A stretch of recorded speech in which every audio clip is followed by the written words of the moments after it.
પોરબંદરથી 175 nautical mile દૂર દરિયામાં સુરક્ષા એજન્સીઓ દ્વારા જોઈન્ટ ઓપરેશન હાથ ધરી બોટમાંથી ₹480 કરોડના 80 કિલો ડ્રગ્સ સાથે 6 પાકિસ્તાની શખ્સોને ઝડપી લેવાયા છે। ઝડપાયેલા શખ્સોને પોરબંદર લાવી સઘન પૂછપરછ હાથ ધરવામાં આવી છે।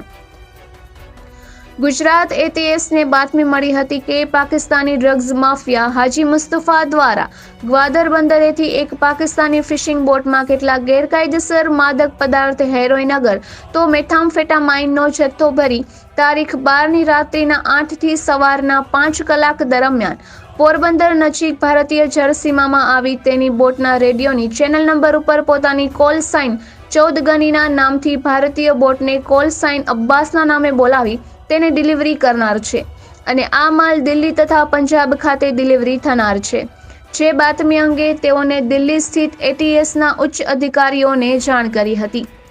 ત્યારબાદ એટીએસના 2 પીઆઈ અને 3 પીએસઆઈની ટીમ પોરબંદર ખાતે રવાના કરી હતી અને તેઓને પોરબંદર આવી કોસ્ટગાર્ડના ઉચ્ચ અધિકારીઓ તથા દિલ્હી એનસીબીના અધિકારીઓ સાથે મળી સંયુક્ત ટીમ બનાવી કોસ્ટગાર્ડની પેટ્રોલિંગ બોટોમાં બેસી રવાના થઈ બાતમીવાળી જગ્યાની આજુબાજુમાં પેટ્રોલિંગ શરૂ કર્યું હતું। તે દરમિયાન તારીખ 12ના વહેલી સવારના સમયે પોરબંદરથી આશરે 185 નોટિકલ માઇલ દૂર ભારતીય જળસીમામાં બાતમી પ્રમાણેની શંકાસ્પદ બોટ જોવામાં આવતા તુરંત જ આ બોટને આંતરી બોટમાં રહેલ 6 પાકિસ્તાની શખ્સોની અટકાયત કરી તેના કબજાની બોટમાં રહેલ 80 પેકેટ ડ્રગ્સ કે જે પ્રાથમિક દ્રષ્ટિએ મેથામ્ફેટામાઇનનું હોવાનું જણાય છે, જેની અંદાજિત કિંમત ₹480 કરોડ થાય છે, તે તમામ શખ્સો અને ડ્રગ્સનો જથ્થો પોરબંદર કોસ્ટગાર્ડ સ્ટેશને લાવી આગળની કાર્યવાહી હાથ ધરી છે।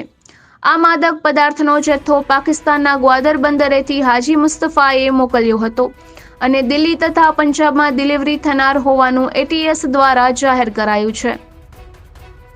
ઝડપાયેલા શખ્સો પાકિસ્તાનના બલુચિસ્તાનમાં આવેલ ગ્વાદરના પસની ગામના બહર અલી, અંદાઝ લાલા, લાલા અકબર, મુતાલિબ ખાન, જંગી કલિશાર, જુબેર અહેમદ, શેર મોહમ્મદ, મોહમ્મદ અયાઝ, મોહમ્મદ હિસાર અને મોહસિન હુસૈન હોવાનું જાણવા મળે છે।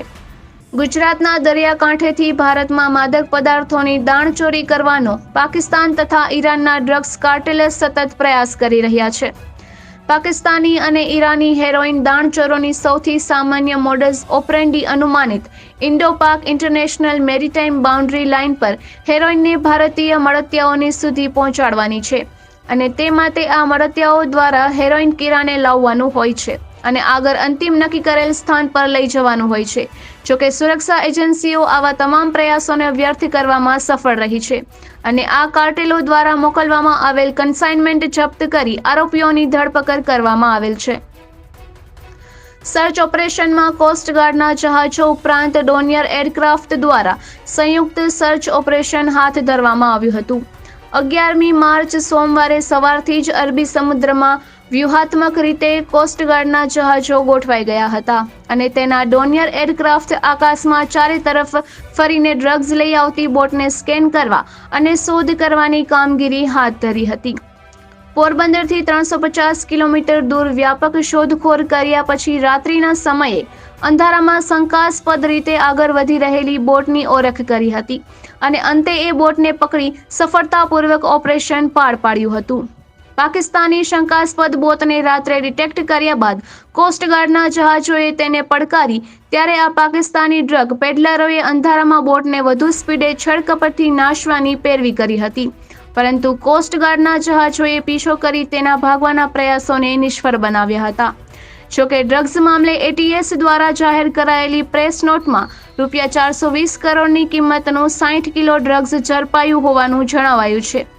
બીજી તરફ કોસ્ટગાર્ડ દ્વારા જાહેર કરાયેલ પ્રેસ રિલીઝમાં ₹480 કરોડની કિંમતનું 80 કિલો ડ્રગ્સ ઝડપાયું હોવાનું જાહેર કરાયું છે। નિપુલ પોપટ, પોરબંદર ટાઈમ્સ।